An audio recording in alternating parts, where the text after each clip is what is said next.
Hey everybody, Nathan Ronen here, CFA, with an update for those candidates that are taking the Level II CFA exam in August 2025.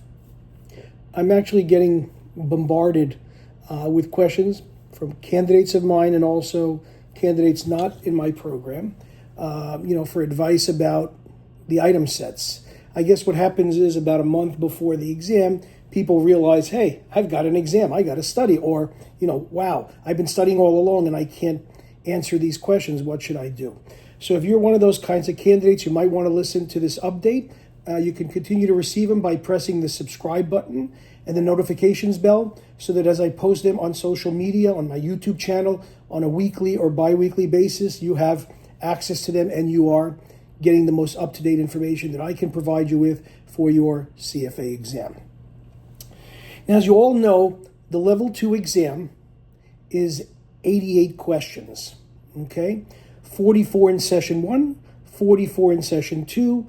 All choices are A, B, and C, like a multiple choice exam, but they are not strictly multiple choice questions. They are what we call item sets or vignettes. Okay. Now, with these item sets or vignettes, you have to be really, really careful because a lot of people use a Level 1 approach because it was successful for them at Level 1 to try to pass their Level 2 exam. I did that myself. Bad mistake. Okay.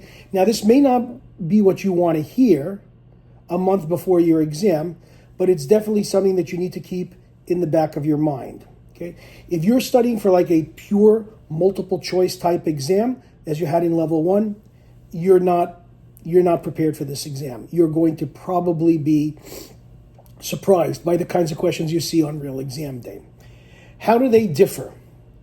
The questions on the Level 2 exam, because you're given less than half the number of questions you're given at Level 1. You're only given 88 questions, as I said before, but it's the same amount of time for the exam. So each question is worth approximately 3 minutes or 3 points. So on the Level 1 exam, it was 90 seconds or 1.5 minutes. So now it's double time for a question. So the questions need to be more involved. They don't necessarily need to be more computational. I mean, there could be a little bit more computation involved, but that's not really what I would focus on. But they are definitely more going to be analytical questions, and they're going to integrate a lot of the material from multiple parts of the curriculum. But Nathan, how can I prepare for that?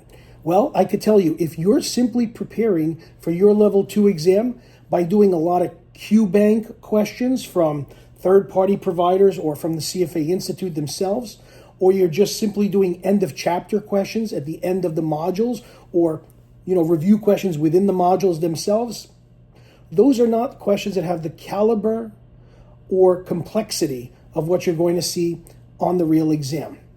Now, that doesn't mean that the real exam questions are going to be each one so difficult, cannot be done. They're going to be questions that are based on the curriculum, but they're going to take parts of portfolio management and weave them together with fixed income or derivatives and economics, corporate issuers and financial statement analysis. They'll call it an FSA question or they'll consider it an FSA question, but it could integrate other parts of the curriculum.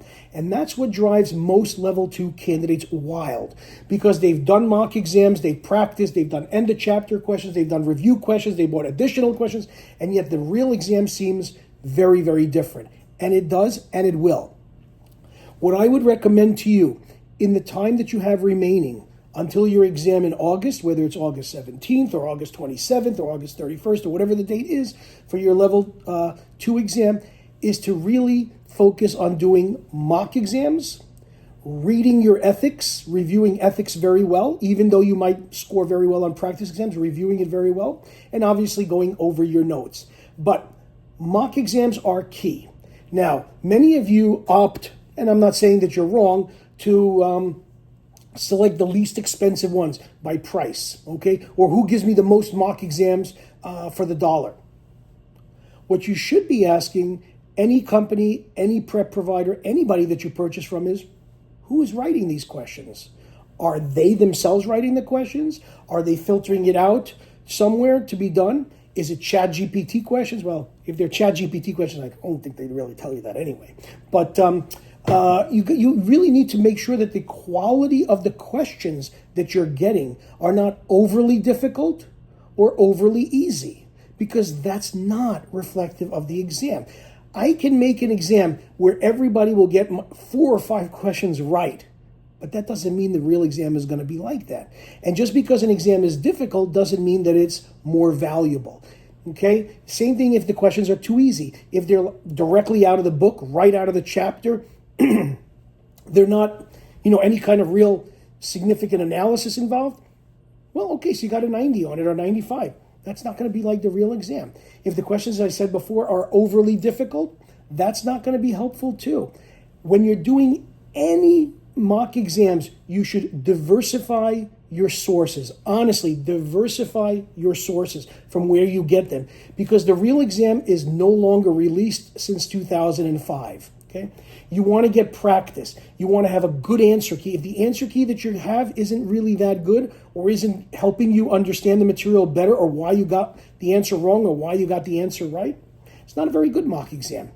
I really recommend doing mock exams that are of high quality, not generated by AI or ChatGPT, that they were actually written by the prep provider themselves. Just ask them. Hopefully they won't lie to you. I don't think they would. Okay? And look at the price. If the price is $5 for 10 mock exams, well, would you be willing to put 88 questions and a lot of time and energy into it for that amount of money? Probably not. So it's probably generated by ChatGPT or by some kind of artificial service. Don't fall for those traps. You need questions that really reflect the complexity, the depth, the scope, and the integrity of the exam.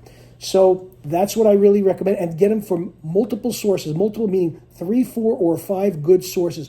Don't just do 8 mock exams from the same provider or 6 mock exams from the same provider. If it's a very good price and you want to buy it, fine, but do maybe 2 of them and let the others go. You don't want to sit for this exam multiple times. You want to have different ways of seeing questions being asked. You want to see different emphases so that you are best prepared on exam day. That is the most important thing that you can do to increase your odds of passing the exam. Obviously, go over your exam answers, see why you got them wrong, why you got them right, review them in the curriculum or your notes or your videos or the answer key itself. That is key. We have 3 amazing mock exams. People constantly tell me how helpful it was and how many times similar things they saw on the exam. We have 3 mock exams. You could check them out at chalkandboard.org. That's CHALK and AND, board, BOARD, chalkandboard.org. I only have 3 mock exams. I never sell more than that. I'm not going to produce more than that, because I think that with an exam that is not distributed to the public, that you cannot see the actual questions, candidates should be getting their questions from multiple sources. They should not be doing 8 mock exams, 10 mock exams from chalk and board alone, because then when they go in on exam day, the questions are going to be different anyway. Okay, and then about your scores, don't worry about them. I have multiple videos talking about not worrying about your mock exam scores, because if the prep provider or the service that you're using is not writing your exam, you can't say that because you got an 80 on a prep provider's exam that you're now going to get an 80 on the real exam. Just learn from the mock exams, use them as a study resource, as a study tool, learn how to take the exam in the allocated time, and then just go in on exam day and do your best. And hopefully the questions that they ask, you will have in some way or shape seen them before, or they will play to your strengths of what you are very good at and learned very well. There's no way to know every little detail in the program. Nobody does. I don't. I would never confess I know every little thing in the readings. It's not possible. I'm always learning. CFA readings are always a learning process, even for prep providers. There's new ways to see things. There's new ways to explain things. There's better ways. We all improve with time as well. So good luck to you. And if you want to reach out, you can reach me on my website. I have an email address there and a phone number. You can WhatsApp me, and I'm happy to help you out. Check out those mock exams that I have. I think you'll find them very different and very helpful from probably what you've been doing up to this point. Good luck in August.